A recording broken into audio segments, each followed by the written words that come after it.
Hello, everybody. Thank you so much for being part of the training today. This is Empowering Pastors, and my name is Pastor Michael Spencer, Dr. Spencer. We thank you that you're watching today.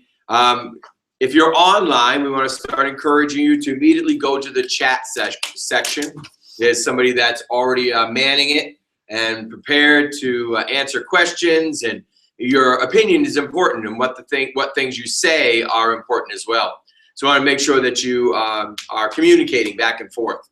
So today, if you know somebody, what I'd like you to do is, if you know somebody that has already or would be blessed by the training and teaching, which is free, we'd encourage you to just encourage them to log on. Actually, nowadays, you can get on right on, because it's YouTube Live. You can jump on Empowering Pastors Facebook, Michael Spencer Facebook. There's so many different ways you can get on. Just click and you can participate right live with the training. So we'd encourage you to do so. Pastor Obi, can I have one of those as well? And so I just want to encourage you, please do that. If you could do that, I'd appreciate it. We have been starting and have started a new book. It's called The Orange, what is it called? Revolution. The Orange, wow, you guys got that down. Orange Revolution. I just read it off the copy. You did? You just read it off the copy. Listen to that. And it's a great book. It's on teaming. It's on learning how to develop teams. You know, one thing that we should all recognize quickly, and that is, and I think the older you get, the more mature you get, you do recognize it, that you really don't know a lot. And that there's a lot of new concepts, a lot of new ideas that you can grab a hold of. Every single book that I've been going through, and I've gone through hundreds of them, I constantly I'm learning and developing the skills and realizing that some things I've been doing work, some things I have been doing haven't worked, and I strive to constantly keep myself in the position to where I'm having to learn. I think where I struggle, and maybe you do as well, is not the factor of learning, but now how to implement it. And I think that's one of the greater challenges dealing with you and I as being leaders, is how can I take the information that I have in my hand that I now am going to learn in this class, and how can I actually make it work on an everyday experience? And that is something that I think if you just sit here and listen to the teaching, that's nice. But if you actually become a person that's going to try to take the information and look at it, that takes what we studied books ago. I don't remember how many books ago, was everybody has to take time to think. Everybody has to take time to brainstorm yourself. You need to go get alone. I think they were saying, wasn't it an hour a day? Or that was the schedule. One guy took an hour a day, and he just went and he shut everybody off, shut his phone off, and just thought. I believe there are times, and as I've been going through this book here, there are times that, you know, we have really good intentions. But to take the intentions and then see that no matter how good your intentions were, it doesn't work. You need to go back and reestablish. The reestablishing is the challenge, because now you've got to go back and take all the information that you've had, and you've got to take it and try to meld new stuff with it and take the old stuff away and find out what actually is going to work for your team. Now, as we all know, the more we've learned, the one thing that we all know for sure is that not everything we study here is going to be applicable to you. But if you can glean one thing a week, one thing even a month, you can take one thing a month from these classes. You know, and I think that's the challenge. Sometimes it gets a little bit boring. Listen, I'm not just you sitting there, but sometimes I'm bored teaching it. Sometimes I sit back and I say, well, I've taught that before. I know I've hit that topic before. I know I've dealt with that before. Listen, it's not that it's not going to be boring at times. If you ever, how many of you went to college? How many of you liked every one of the professors? How many of you, when you liked your professors, every class was a wow class, a class that totally changed who you were, how you thought, and everything that you worked with? Of course not. But in that course, you were able to pull out nuggets that now you're able to use. And I know in my Bible college, there were certain ones that just jumped out at me. They made a difference in my heart. And in these classes, I want to challenge you. I know that not every week you're going to walk away with a pocket full of rocks, but you're going to be able to walk away with something, at least in a month.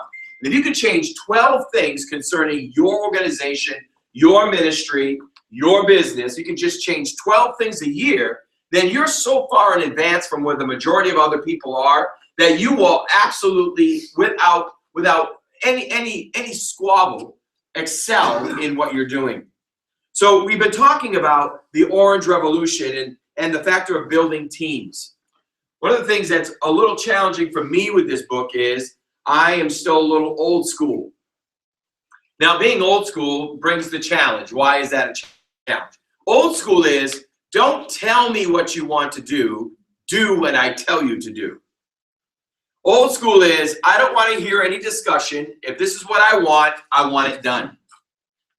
I grew up with my father, who was old school. I worked construction with him. And it was simple. Go out, get me this tool. I don't even know what the tool was. You ran out to the truck, you're trying to find the tool, you're looking for the tool, you come back in without the tool, and you simply say, I can't find it. And he rips you a new one, and you guys sit back and you go, well, I did my best. Well, the best wasn't good enough.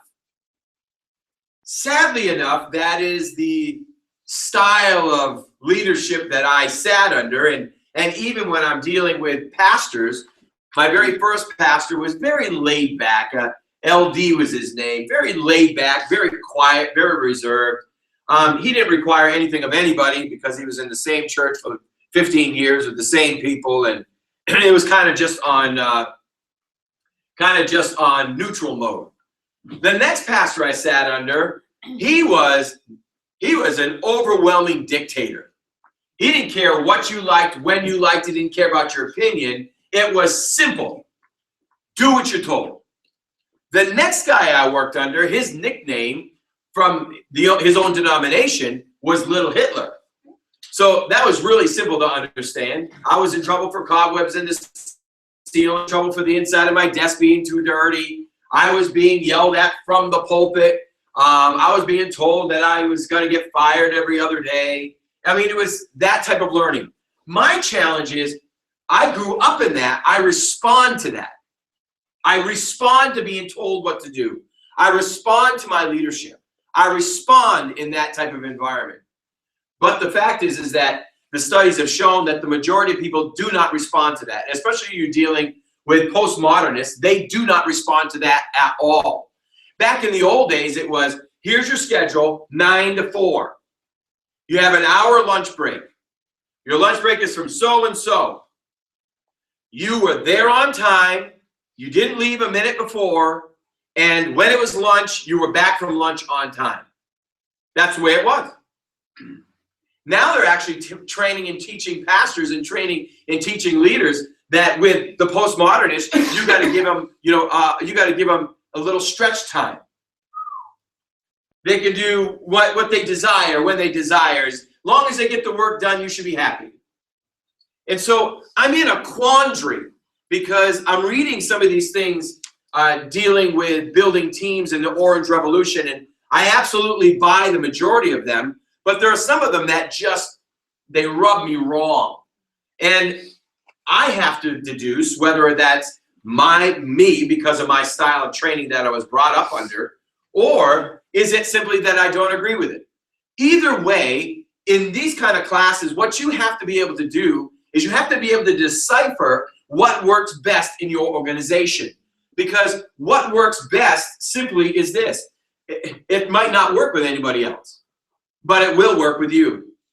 I was listening to Samuel Chan this morning at breakfast, and his statement was, pastors, you've got to get used to this. As the leader of the organization, you're going to have to make decisions that your staff doesn't agree with, that your people don't agree with. You're going to have to make decisions because you've heard from God that you're going to do this, and you're going to have to simply do it. Well, personally, I agree with that.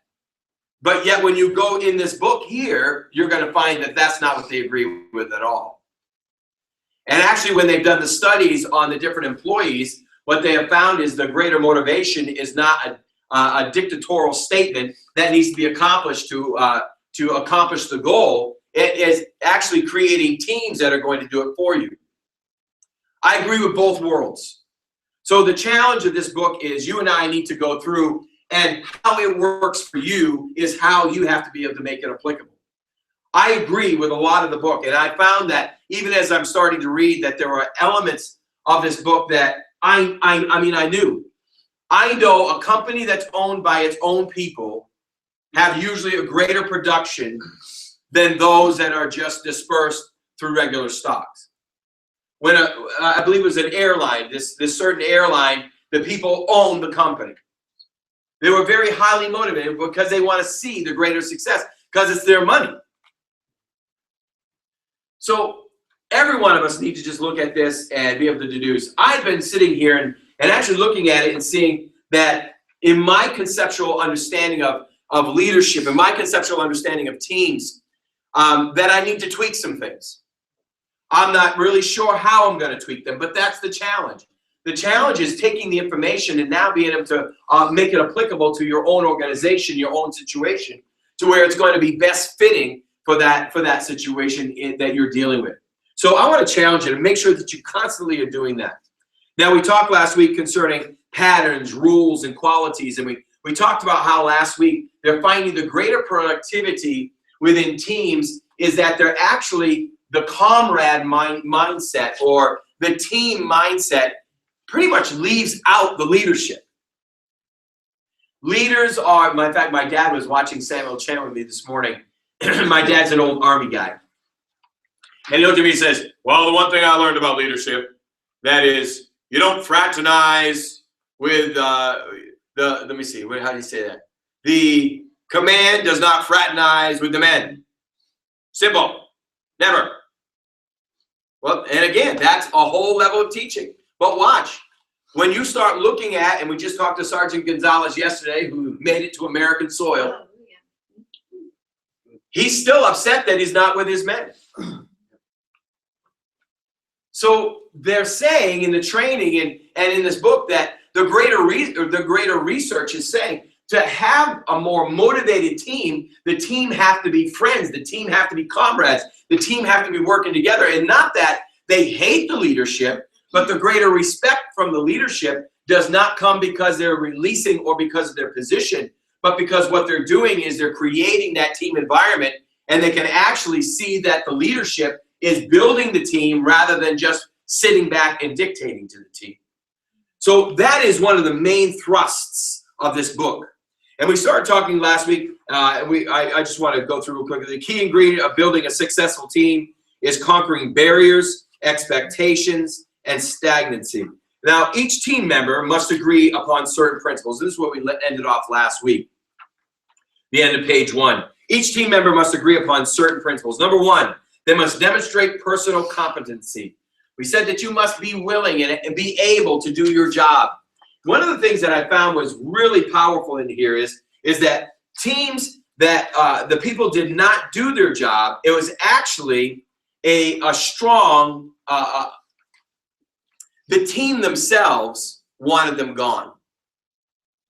And we always call it the white elephant in the room. But there's always white elephants in the room. One of the challenges that I've always had was moving fast enough on what I've seen. I'm a person of great grace and great mercy. I give somebody 10,000 chances. I know, Jay, you're the same way, man. You just help them and help them and help them. And you'll just work and work and work. While other people just walk in, oh, you're out by. You know, I don't know if I could ever do what they do in the corporate world. They walk in, they fire you, they walk you to your, actually, they don't even walk you to that. They walk you to the front door, and they already have your desk packed. I don't know if I could do that. But one of the things that I really like about this team mentality is that if the team gets together and they put together certain rules, one of the things that is always going to be in the compilation of the rules is competency. It's something that's expected, that you and I as team members expect from the other person that they're going to do their job, that they're going to fulfill their responsibilities, and that you and I are not going to have to come behind them, clean up behind them, or do their job for them. Number 2, clearly visualize the cause. It is easy to lose sight of the ultimate goal and become a separatist within a team. Cells create organs. Organs produce organisms. Organisms combine to form organizations. If the cell in the heart don't understand where they fit into the common cause, their function at all levels will be impaired. So this book here covers 3 rules that must be followed. Number 1, the wow rule. Everybody go, wow. Wow. Breakthrough teams never settle for anything less than world-class excellence. Now, this isn't individualism. This is collective teams. Now, when the teams get together, what ends up happening is we all come in with our level of competency. We all come in with our level of expectancy. We all come into our level knowing what our job is supposed to do. And I remind you that last week we talked about the fact that the highest breakthrough teams, the individuals believe that they can rewrite history.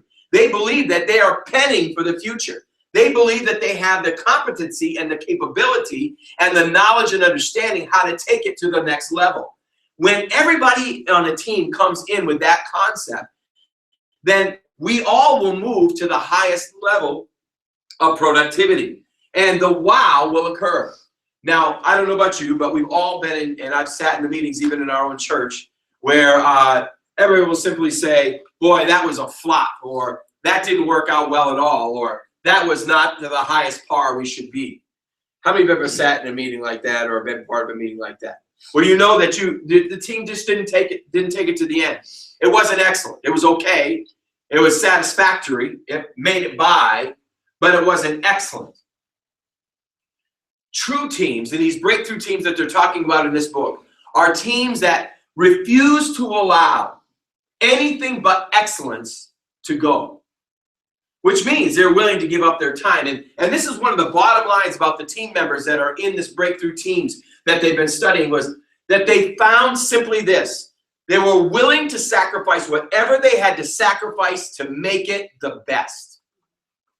Why? Because it wasn't just the team's personality or the team's integrity that was put in alignment or in question if something was subpar, but it was the entirety and individually.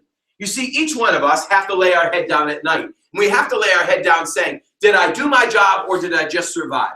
Did I do it to the best of my excellency, or did I just kind of do what I had to do to get by? And let's be honest, the majority of people in today's world do whatever they got to do just to get by. It's not doing anything excellent. It's not doing anything above. It's not doing anything beyond. It's getting, not having to beg people to stay late to get it done. They're going to do it because to them, that's their integrity. One of the things working with my dad when I was a kid that I really learned was my father would never, he was a carpenter. And you know, he was a really good carpenter. I have furniture right now in my man cave that he built all the furniture in the man cave. A big dining room table and a hutch and gun cabinets, and even the wood box that I threw wood in when I was a child, I still have. He was a very good carpenter. And one of the things that I recognized about my dad was when I would go work with him, of course, I didn't want to be a carpenter. I wanted nothing to do with being a carpenter. But when I would go work with my father, 5 o'clock would come, and I'm ready to go home. I'm hungry. I got plans for the night. And my father would say, we're not going anywhere until this is done right. Until this is accomplished correctly. My name, that is me.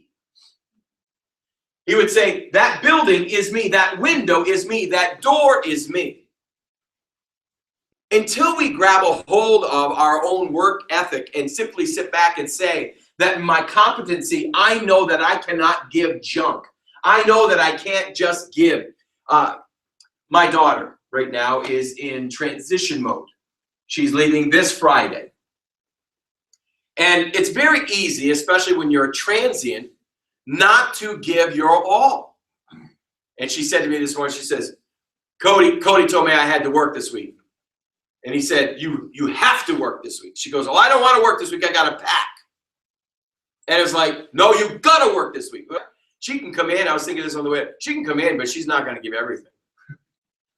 She probably won't even give a third. Well, why? Because she's already gone. But it's something that has to happen in an individual. That whether you're gone or you're not gone, whether you're transient or not transient, whatever you touch, that's your name, that's your reputation, that is who you are. So you can't do it subpar. You've got to be completely competent and accomplish it to the highest level. Why? Because when everything is said and done in history, you look back at it, that's you. That is who you are. And so there's a need to make sure that we are living in the highest level of production that we can. And breakthrough teams, when they get together, they make sure that nobody is allowed to fall through the cracks.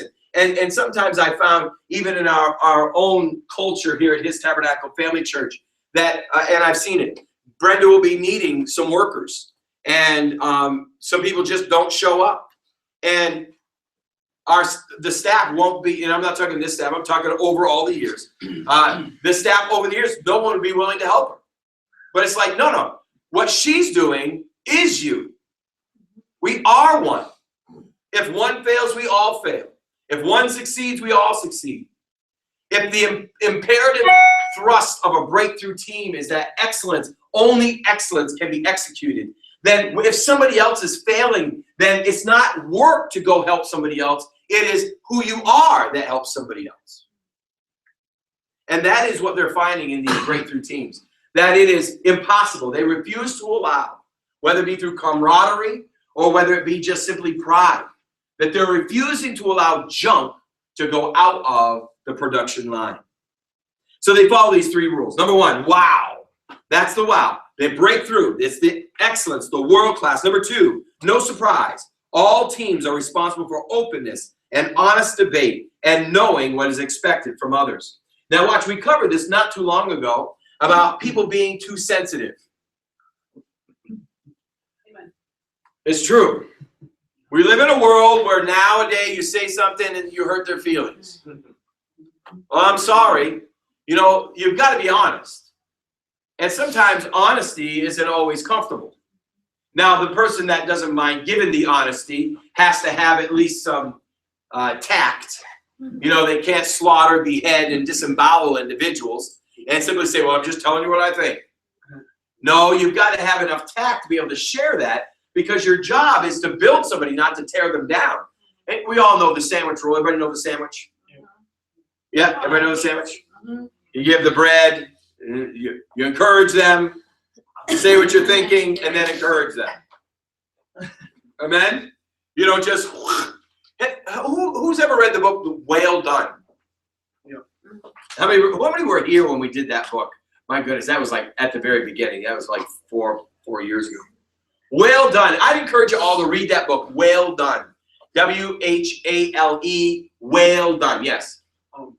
On your topic, I just read the 5 dysfunctions of a team, and they're talking about confrontation.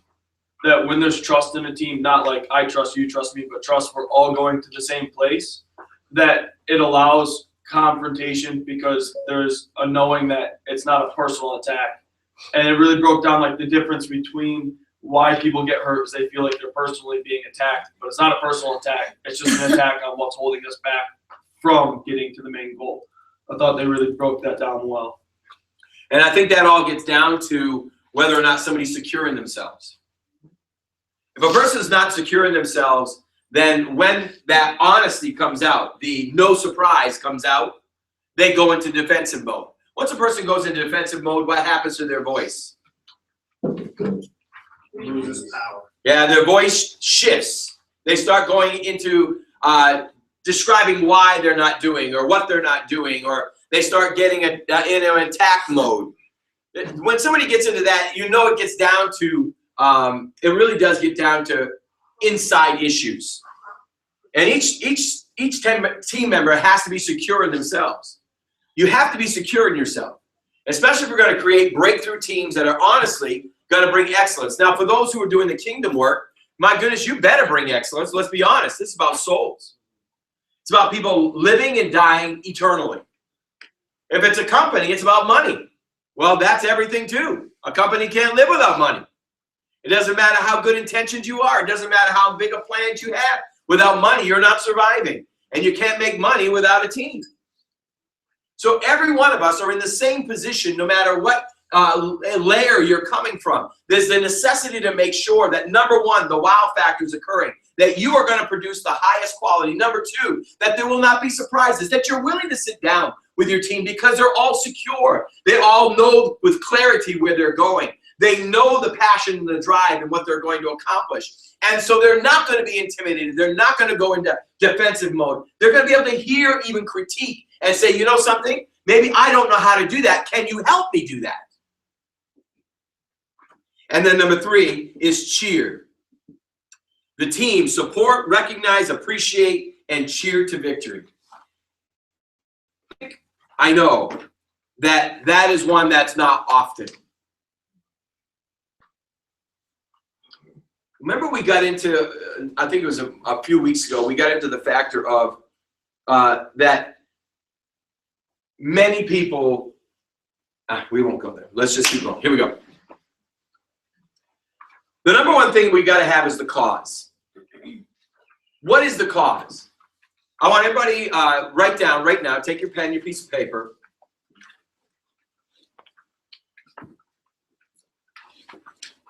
Write down the ultimate cause. If you're at His Tabernacle Family Church, what's the cause of His Tabernacle Family Church?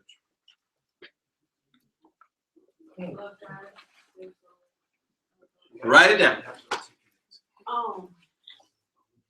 What's the ultimate cause of the organization you're working with?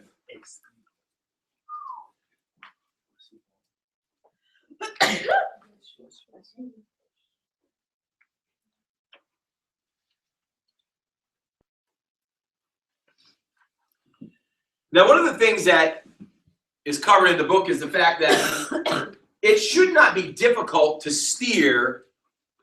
Has anybody ever ridden an ATV before? You have 2 types of ATVs. You got the ATV that is power steering and one that is not. Has anybody ever ridden an ATV does not have power steering? It works great as long as it's moving.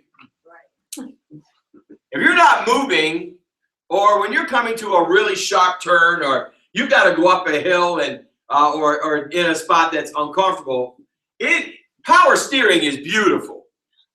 Power steering means that you can move. How many of you have ever driven a car without power steering? I'm sure how old you are. Very good. Yeah.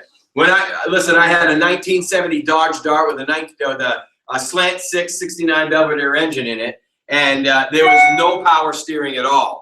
So when you had to grab it and pull, grab it and pull. Now, once it was moving, you're okay, but you had to grab it and pull. Power steering is beautiful. Mm-hmm. You young kids don't know what I'm talking about. But when it's not moving right, or it's not moving at all, it is hard to turn. And this is what we're talking about when steering should be light from the administrative decisions. When the team is moving. When the team is moving as one, when the team has the highest level of camaraderie, when the team is moving in power, moving with one direction, moving with clarity, it should be an easy flow for the leader to turn the organization. Now remember, you never turn an organization quickly. I remember when I was in Massachusetts, I was moving out to New York to pastor. I had already started a church in Massachusetts. And I had 35 folks there already. We had a building. We had a name. We had ministries. We had children's ministry. Things were happening. That was within 2 months. We had 35 folks. Church was growing. It was wahoo! Great stuff. And I knew that I wasn't going to be there long, and then I got the call to go to New York. So I got the call to go to New York, and I'm not going to leave them, like abandon them. So I was praying, Lord, who do you want me to lay a responsibility here? And He gave me the name of a guy who was just a great guy, great spirit, and loved to preach, and he was a good pastor, and he came in, and I said to him, now listen now. For the first year, you make no changes, okay? No changes. I'll just make sure that I guide you so that we can grow this thing, and I believe without question it can be the most impactful church in this region. And I, without question, believe that. And so here we are. I leave. I'm in New York now, and he's there in Massachusetts. And within the first week, he cuts down the sign with a chainsaw because he didn't like the name. And then he cancels children's ministry. Yes. And he made like 3 major changes within the first week. Well, to say the least, they closed it in a month. Because, well, number one, he was the only team. Number 2, because you don't make changes quickly. The steering that happens when you have a full team that's moving as one should not be difficult. It should not be large changes, but they should be slow changes, and the entire ship or the entire car should flow well because of the clarity. Everyone's moving in the same direction. And in that, you'll find that that's the greatest element and the level of team that we can find and foster. What happens though is when there's individuality. I was watching last evening. It was I TiVo things, and I was TiVo The Great Alaskans. Has anybody seen that show, The Great Alaskans? I love those Alaskan shows. And so I'm watching The Great Alaskan, and what is that? I forget the guy's name. Starts with an A. Anyways, they have really the European names. And Otts and was it Otto and Ott? No, it wasn't Otto. It was Otsley, and who's his father? Jimmy and Jimmy. So they're out building a cabin, right? And they have two ATVs. One ATV has an electrical problem, is no good. So they're hauling a tree because they're going to build this new cabin. They're hauling a tree with the other ATV, and the wheel starts going like this. And the tie rod broke. Well, what's the tie rod do? What's the tie rod do? Steering. It's steering. So he would turn this way and the wheel would go this way. How far are you going? This is what happens when teams are not on the same page, where there's no camaraderie, where they're not working as one. The steering becomes a challenge. The steering becomes pretty much impossible, because when you turn this way, you might have one portion of the organization saying, well, you know, I thought the vision was over here. Well, I thought the destination was over here. Well, I'd rather be over here. We've got to have the teams flowing as one, because then and then only can you produce excellence. So when there's no excellence, it really does get down to the root problem that there is a division within the team. Now, the division within the team might not be that somebody's running around trying to be rebellious. It might actually be in the team that somebody doesn't have the capabilities or the competency to fulfill their position, even though they are good people and have good hearts, they can't do it. So therefore, whenever they strive to move forward, there is a deceleration within the entirety of the team, because there's no way. They got to keep picking up sticks to try to keep that tie rod tight. Mm-hmm. All right, I confess, maybe it was the same. No, it wasn't the same show. I was watching another. What's that one where they're way up in Alaska and they're trying to build let me see. Frontier. What is it? The Next Frontier. The Next Frontier. Thank you so much. Now that one there's a little bit different, because this one guy, you know, it's a small town. This one guy, he's trying to build this tourist event, or, you know, this old mining thing. This other guy hates him, and last night this I don't know if it was last night, I TiVoed. So this girl who's pregnant wanted to go fishing, so she got her friend to go fishing, and he didn't show up when he was supposed to, which is in Alaska's bad. And so she went looking for him, and there she saw his snowmobile submerged under the ice. I mean, it was just sitting below where it was supposed to. He was riding down the river, and the ice bridge collapsed. And she went, and there he is. He's under the ice trying to fix his ski. Why? Because the tie rod broke in the ski. So this ski is flapping all over the place. There was no way he can go anywhere. So they pulled it out, and they went and they got a big stick, and they tied the two skis together so that they could move. But it was archaic, and it wasn't right. And even though it made it, it wasn't until it was fixed that the sled could actually do what it's supposed to do. This is what happens in teams. The team leader, the leader should be able to move the organization with ease. And when it can't, it actually is screaming out that something is broken. Now watch. My old style of leadership, or how I was brought up, it's simple. What's your problem? Why isn't this working? Man, I don't know about you, but you better fix this thing. No compassion. That's how I lead. It was just like, they call me a bulldozer. Yeah. You go in, you whoosh. Why? Because Earth has got to move. I've got to be somewhere. Let's make this happen. I don't want to hear your crap excuses. Let's make this thing occur. Let's make it happen now. Well, I guess through the studies there tell me that doesn't work anymore. And so that means adjustments have to be made even to leaders, which is not really fun. And I learned the bulldozing process years ago when we were going through Flippin's book, The Flip Side. And great book. And so I've changed a lot of that, but it still doesn't change the tendencies. So what they're saying now is you've got to get back to camaraderie. Do the people on the team even like each other?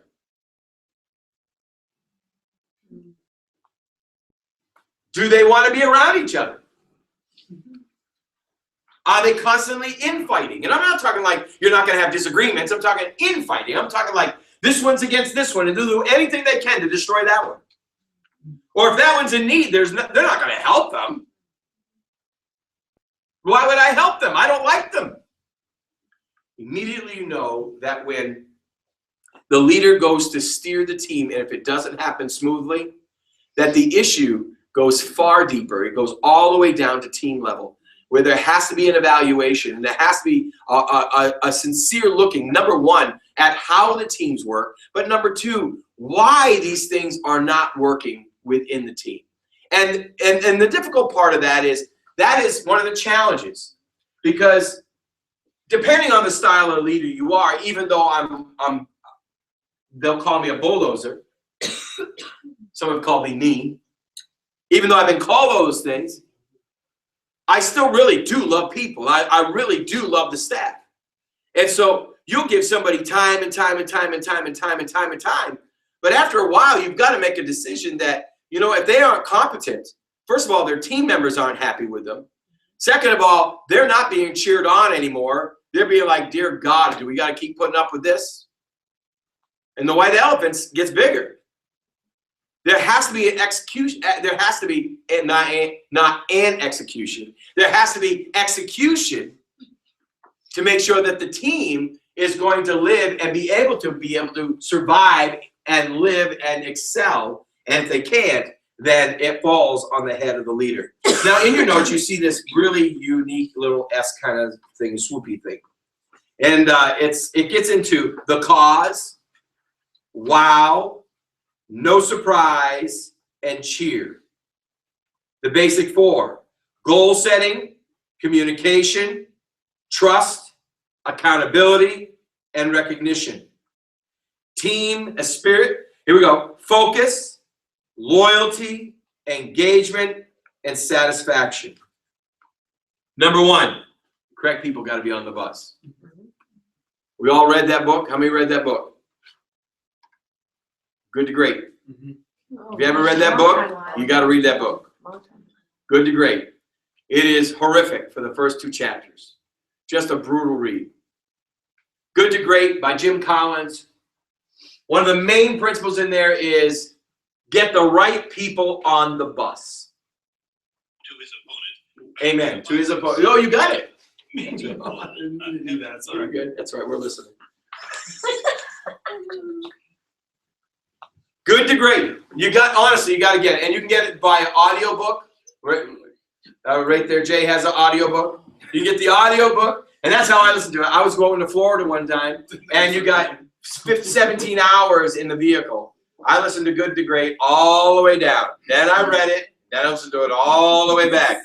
Like, honestly, the first two chapters are just horrible. It's he tells you how he came across the information. But one of the basics is this.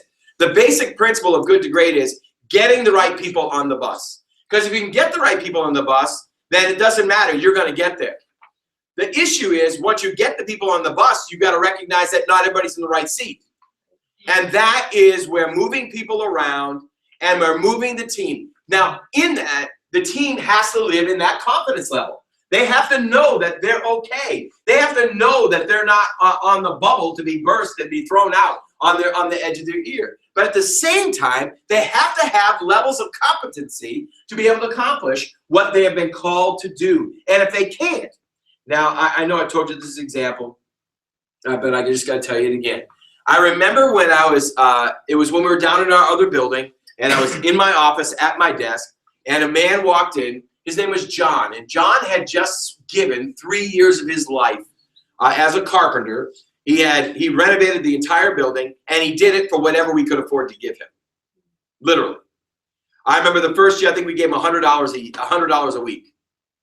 By the last third year, God had blessed the church. I think we paid him like $450 a week. A full-time carpenter, completely renovated the other building. And one day he walked in, he threw his keys on my desk, and he says, "I quit." And I said, "What?" He says, "I can't trust you anymore." I says, "What? What did I do?" He says, "You've got this staff member who's doing this, and you know he's doing it. He's been doing it for a year, and you won't change anything. You won't confront him, and you won't fire him. So therefore, you've got to agree with him. So if you agree with him, I can't trust you anymore either." It's horrible. It all comes down to the leader. And the leader's got to make sure the right people are on the bus.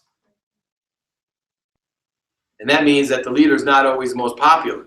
And that's why the camaraderie usually brings in the highest productivity. And that's why when they start looking at it, the leaders are the ones that aren't even really, honestly, the ones why they do what they do. They do what they do because they are fighting for each other, not even really fighting for the leader. Now, where I'm from, that's not how I was brought up. I brought up in levels of obedience. Your leader tells you to do something, you don't ask why, you ask how high. That's how I was raised. That's the old school Christian world that I lived in. But the challenge now is that working now? You know, we have a bunch of Bible school students in here. You are definitely postmodernists.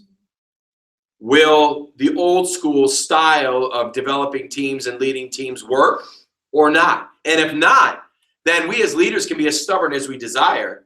We're still not going to get the production. And I've dealt with leaders like that. I remember I was down in Pennsylvania, down in Dallas, Pennsylvania, actually. And this pastor had asked me to preach at his church. It was the second time I was at his church. And he was dealing with the same amount of people. And he was a major in the Army. And so as a major in the Army, when he retired and became a pastor, he led the church the same way he led the Army. And he said to me one night after preaching and had a great move of God, and he says to me, "You know, Pastor, I'm trying to find out why my church isn't growing." And back then I was really young and stupid. So I simply said, "I mean, do you really want me to answer that?" And he said, "Well, yes, that's why I asked you." He's in his late 50s, maybe early 60s. And I said, "Well, it's you. You're the problem." I said, "You're dictating to these people. You're beating them up. You're telling them what they can and they can't do." I said, "You know, you're mean. You're strong. You're overpowering. You can't allow them to do their ministry." Well, I never got asked back. I'm not really sure why, but he just would never have me back in his church. And his church never grew because he was unwilling to change his style. Always recognize you cannot ever change principle, but you have to be willing to change style. And the older we get, the more mature we get, especially when you're a modernist or you're on the boundaries of both. There are times you have to go back and look at what you're doing and say, "You know what? I'm not seeing the greater production. What do I got to do to steer this organization properly?" And that is the challenge. What do we have to do to see the clarity of the vision come to fruition? That is always the ultimate goal. When that is not the goal, then we really have to ask ourselves, what are we in this for? Why am I doing what am I? Why am I doing what am I? Why am I on this team? Listen, I don't care how good a team you got. You do end up asking that, just like if you're married. No matter how good your marriage is, you are going to ask that question, what am I doing? Dear God. But you've got to come to your head quickly. But if you don't know why you're doing it, you're not sure why you're on the team, well, then there's no way to be productive. It's impossible. You're just in survival mode, getting a salary, trying to pay your bills. And you know what? The fact is that never, ever motivates people. I had a businessman come to me one time, he says, I'm trying to motivate my leadership team to produce higher levels so that I can pay them more. He said, they can make up to $60,000 a year as a manager, and all they got to do is they got to watch this production and that production, and every month I do it's almost like an achievement factor. He said, I've offered them money and they haven't been motivated to that. I said, have you offered, what do they like? He said, I've tried everything. Because it has nothing to do with that. It has nothing to do with outside motivation. It has to do with a person inside. What motivates them? Listen, I will do whatever I've got to do to get the job done. You don't have to motivate me. You can't pay me enough. Listen, if it was all about pay, I wouldn't be a pastor. Hello. I do what I got to do. I used to work 16, 18 hours a day as the pastor of this church until, thank God, to the staff that we have. But honestly, I did all the work. I loved doing the work. No one had to make me do the work. My wife would have to tell me, will you please come home? Why?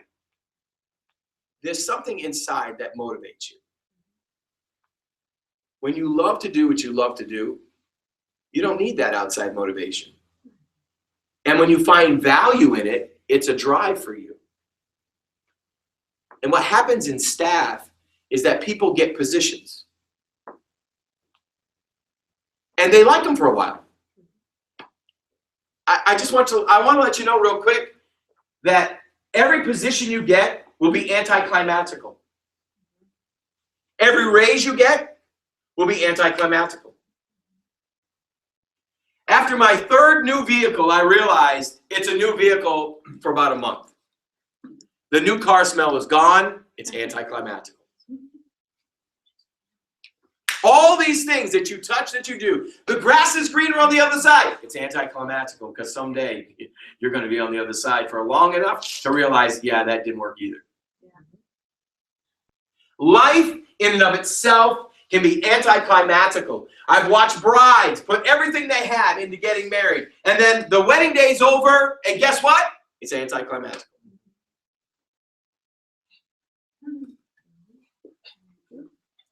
So none of that motivates somebody. None of that, at the very root of who they are, motivates them. What actually motivates people is, what is the drive inside of you? Do I have a goal? Do I have a passion? Do I have a drive? Do I have the love to do what I love to do? And when that is in you, and when you get a group of people, a whole team of people with that passion, with that drive, it does not matter what comes against them. It doesn't matter how large the obstacle is.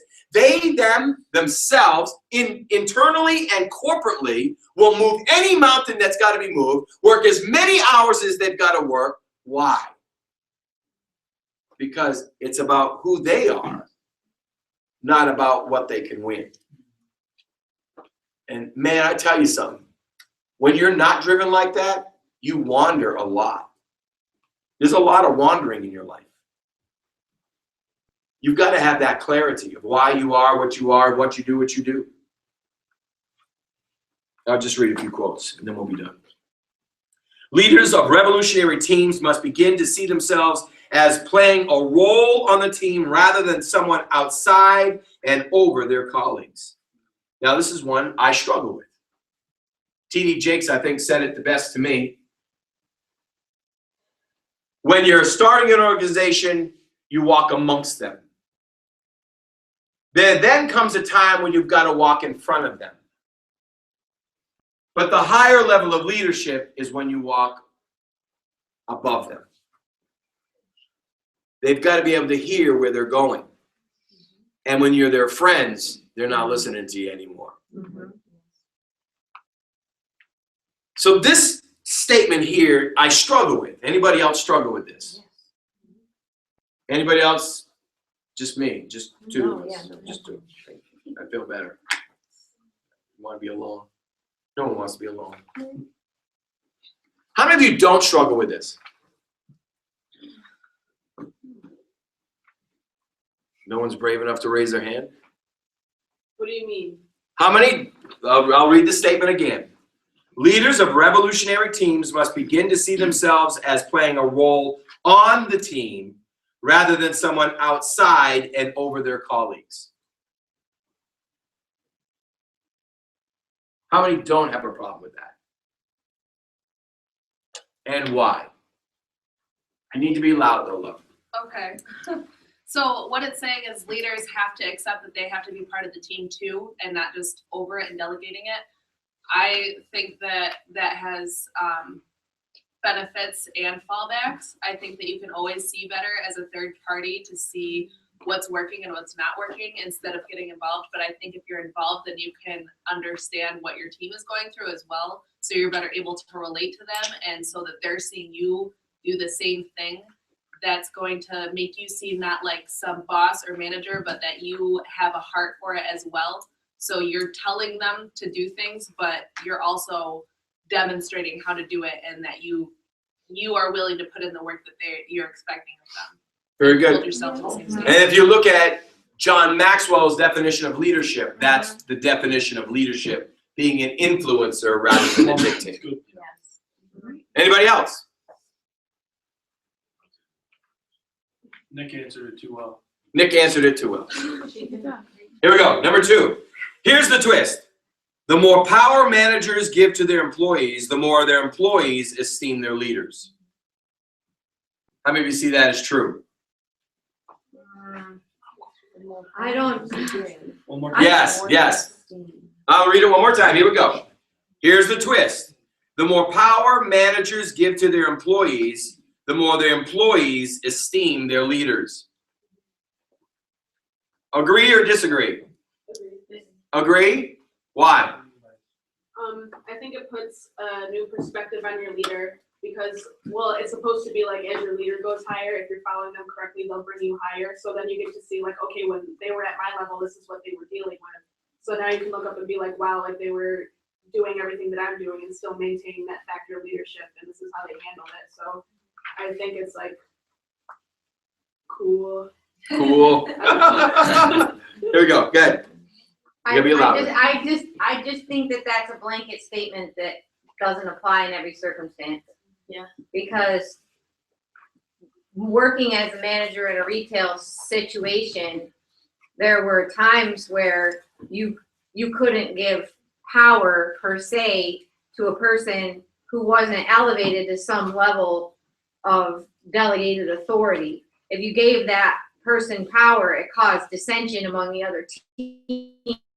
So I would say that would be more accurate if you use the word empowerment. And you know, in that team of teams concept and created teams within your team, yes, but with a team leader among each. However, as a leader over a group who are all on the same playing field, you know, it's Unhealthy? I don't think it's real healthy, and it depends on the person too, because some people you don't even realize how they're going to react. You think they're capable, but then the minute you give them power, so to speak, you've almost destroyed your team because that person didn't know how to operate in that level of authority. Very good.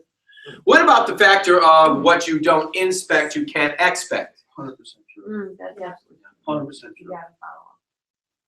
But I also think before you do any inspecting, as far as giving them the authority or the keys to that, I think it's very imperative that you study the person that you're considering. I think there's a humongous lack of studying that goes into play before I appoint you over something. And then when you are appointed, I need to walk you through what I'm expecting out of you, so that, because I'm not an elephant guy, I'm talking directly to you about X, Y, Z, like I'll be doing in a few hours, because this is what I need to have accomplished. Yes. So at the end of the day, if it doesn't work out, you know, I've inspected before I chose you. I looked, I thought about it, and since we're Christians, I prayed about it. And then, I don't want to send nobody on film. And then at the end of the day, I'm gonna sit down with you before we walk it out. And then after a few weeks, or every other week, I'm gonna be talking to you about what we talked about. Yeah. So you don't miss the mark, so that I don't have to have a catastrophe clean up. Right. Because it takes more to clean up what you drop than it does, just from that. Keep it in the basket. Yes. If you don't tell me, like, if you don't tell someone beforehand what you're gonna expect from them, then I feel like you don't have the right to even inspect them. Okay. Can you say that? I can't rebuke you for what I didn't teach you. Right. I can't rebuke you for what I did not teach Or you. even be disappointed, really. You can't. Product, process, product, and people. Come on, somebody else. All right, let's do the last one. Here's the last one. Ready? The strength of the pack is the wolf, and the strength of the wolf is the pack. Really? Oh, Jungle Book. Yeah, it is. It's Jungle Book. Oh, yeah. Yes? Yeah. Yes, you believe that? So, would you rather serve under a leader who was passive or one that is strong? Strong. If you sit under a strong leader, though, and they're still learning, because let's be honest, all leaders are learning, how do you deal with the leader who is strong that all of a sudden puts you in a position where you are uncomfortable? But I think that boils down to trust. Like if you can trust, like I said earlier, if you can trust that you're all going to the same place, that you have the same goals, then you can trust that they're not doing it with ill intention, but that there's one place you're headed and they seem fit that you can do it. So, okay. So how do you gain trust? How do you gain trust between the leader and the individual that you're giving How do you gain trust within the team? in the team? Well, I'll let somebody else answer that, because I have myriad of ways that I gain trust with people. Well, you test them. Number one, I think one of the ways as a leader, and I can literally say I worked with a myriad of people outside the church and inside the church, some who would not come to church, and if you ask A little bit louder, Pastor. some who would not come to church if you ask them. But I think I've gained, I'll do it this way. The people I've worked with in the music industry outside of the church who still respect me and look at me as someone that they will come to, who smoke, drink, get high, go through the women, go through the men, go through whatever, they say, I can hear your heart, and by me hearing your heart, street people, I can tell you're real. Yeah. So sitting down, not coming off like, oh, I'm this Jesus freak, and the Lord says, I talk to them where they are. Right. I meet them where they are. I respect their stance. You respect my stance. I don't badger you. You don't badger me. But at the end of the day, if you need me, let's pray, Father God. That's right. And my impact is felt. I haven't led them to Jesus because they don't want to get saved. Right. I haven't brought them to church because they don't want to come. But at the end of the day, I can still meet them somewhere. I got a friend right now in Kansas City, Kansas, named George Frias. He's Catholic. When he takes me out to eat, he takes me to the bars to eat. I don't drink. Right. Oh, that am I in trouble? No. But I sit down with him, and he drinks his beer, and we have great times, and I pray for him because he's dealing with cancer. But he calls me when he go to his local priest. Right. But he calls me. Right. And I'm proud to say, hey, this is a guy I ran with in high school. We did some dirt together. Right. But he saw enough change in me to say, hey, this guy is real. There's an impact that he's made in my life. And it was just being relating to him. Nothing deep, just talking. So how do you do it amongst teams, like here? Amongst your teams? I've done this before. I don't know if it was A correct. little bit louder, honey. I don't know if it was correct, but I've done this. If I straight up don't trust somebody, I'll tell them I don't if it comes down to that. And then they end up trusting me because I was able to be real with them. Like, I'm not going to be your friend. I'm not going to play games with you, like, whatever.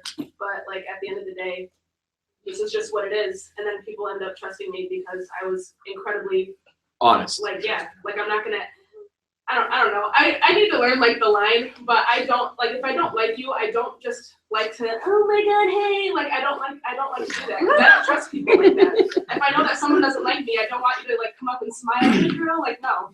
So I just don't, I feel like that's being fake. You just can't be fake. And if you're trying to be like too friendly and you're being fake, I feel like that breeds like mistrust. And Carl- then like you end up acting fake around them because you feel like this is the way it is, and then you're like, oh my god. Like, And then there's no trust. Yeah. Carla, when you work in a secular, in dealerships, you had to have teamwork, right? So what was one of the ways that you generated teamwork within the dealerships? I never put myself above them. You need to talk louder. They can't hear a blessed word you're saying. I never put myself above the people that worked under me. If they always looked at it, I would do the job they did. I never made myself higher than them. They respected me as a boss because I wasn't afraid to get my hands dirty. Very good. Jay? You know, a lot of times, I think you just gotta, it's kind of people selection, and you gotta be willing to let them fail, because a lot of the teams and stuff that we're building is stuff that I don't know. I can't teach them. You know, it's new endeavors we're doing, it's a new business, and I gotta try to select someone that is better than me in certain areas. There's a lot of weaknesses that I have, and I need to find someone that's strong in those areas, because it makes it real difficult when you don't know the right answer. Right. You don't know how to teach them. You know, you're not, most of my select team, you know, the handful of them that I deal with, we've never done it before. Right. So I'm new, they're new, we're learning as we go, and I love change. Like, if that's not working, we'll on to the next one. We'll fail 5 or 6 times. What was it? I was sending someone that said, you know, I learned 5,000 ways not to do it. Not to do it. You know, and each time we get a little better and a little better. So just being able to deal with, you know, maybe not so much failure, but something not working, and let's try something else. Like, which I love change. So I think a leader that is good with change and accepting to just, that didn't work, try something else. Try something. How do we make it better? I don't always know. I agree. Most of my teammates are better at it than me. Now they find that because you don't know and you're honest with that, they respond to that? Yeah, they know that. Yeah, I'm learning too. You know, and it almost, with the right team, it makes us stronger because we're trying new things, and they don't feel, you know, we're equals almost. I don't ever put myself that I'm the boss or it's my name on the building, because we are. Again, a lot of those guys are better at what they do than I am, truthfully, and I want that. I'm willing to accept that. That makes me better. If my team's better than me, that makes us even stronger. It makes you even stronger. Yeah. Shem? I think the best way is to have the relationship, because without a relationship, you're not going to get to trust. Everybody wants to go right to trust and not to relationship. So if you don't have a relationship with that person first, you're not going to get the trust. If you don't get trust, you don't get influence over that person. So everybody wants to get right to, I want to influence somebody, but go down three rungs on the ladder and you're at building the relationship. So how are you doing that in and amongst your own teams? Depends on the person. How are you doing it amongst your own teams? So you have teams. Pretty much everybody in this room has teams. We're a team of Team Church. How are you doing it amongst your team to gain trust? You do it with one-on-ones. You do it with corporate fellowships. You do it with a variety of different ways. You may have breakfast with someone else, have tea with 2 other people. And then at the end of the day, as he says, you know, you gain that trust. It's not out the box. But I think also, he said it best. You need to be around. Well, I'll back up because class is over. I'll pull the one thing like you said. You got to be willing to allow them to cut their teeth. Let them fail, and it's not you failed, but we fail together. Right. Because we're in this. They have a stake now. They have a sense of saying, hey, this person is in it with me. If we're in the ditch and we're at war, I know this person has my back. So for me, one of the things I love to do is, hey, give them enough. When you're planning something, give a person enough cushion to grow and let them be them. Let them be genuine. Hey, you may not like all the other little quirky things about them, but that's not why we're here. We're here to get this one thing done. And if this person does as well, accept and respect their opinion, because hey, that might be the way to go. Right. You know. So awesome. Yes. I think the other thing is that as a leader to work on things together with your team, and you know, projects or whatever. I mean, I don't have a huge team, but when we accomplish something together, it helps build that trust. And like Carla talked about, that the leader is seen as a part of the team. I think that the balance can still be maintained, that the leader definitely is the authority in the team, but still part of the team, and that we do it all together. So I want you to write down a piece of paper. You've already done this a few times. Your leaders that you have under you and how you have developed a relationship with them. It is easy or hard. Or hard. It's really, there's probably no medium here. It's either an easy answer or a hard answer. I want to thank everybody watching online. I know that if you will take this to your team, it will enhance them. Next week, we continue the training. We'll get into what is the wow. We'll break all these down. So you have the notes. If you don't have the notes, make sure that you communicate online and send us an email, drspencer@empoweringpastors.com, and we'll make sure we send you the notes that you have in your hands. Everybody have a great week. Thank you for coming.